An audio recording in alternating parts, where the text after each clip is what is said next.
طرفهم وأفئدتهم هواء وأنذر الناس يوم يأتيهم العذاب فيقول الذين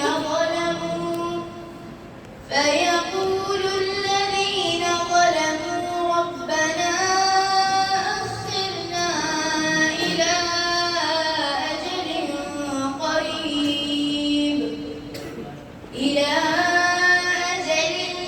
قريب نجب دعوتك ونتبع الرسل أولم تكونوا أقسمتم من قبل ما لكم من زوال وسكنتم في مساكن الذين ظلموا أنفسهم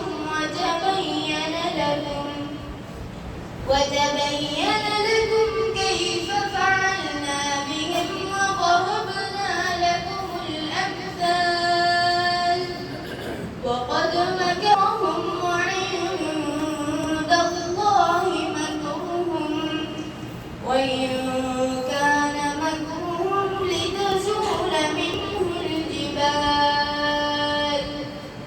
فلا تأمن الله مخلف وعده رسله إن الله عزيز ذو انتقام. السلام عليكم ورحمة الله وبركاته.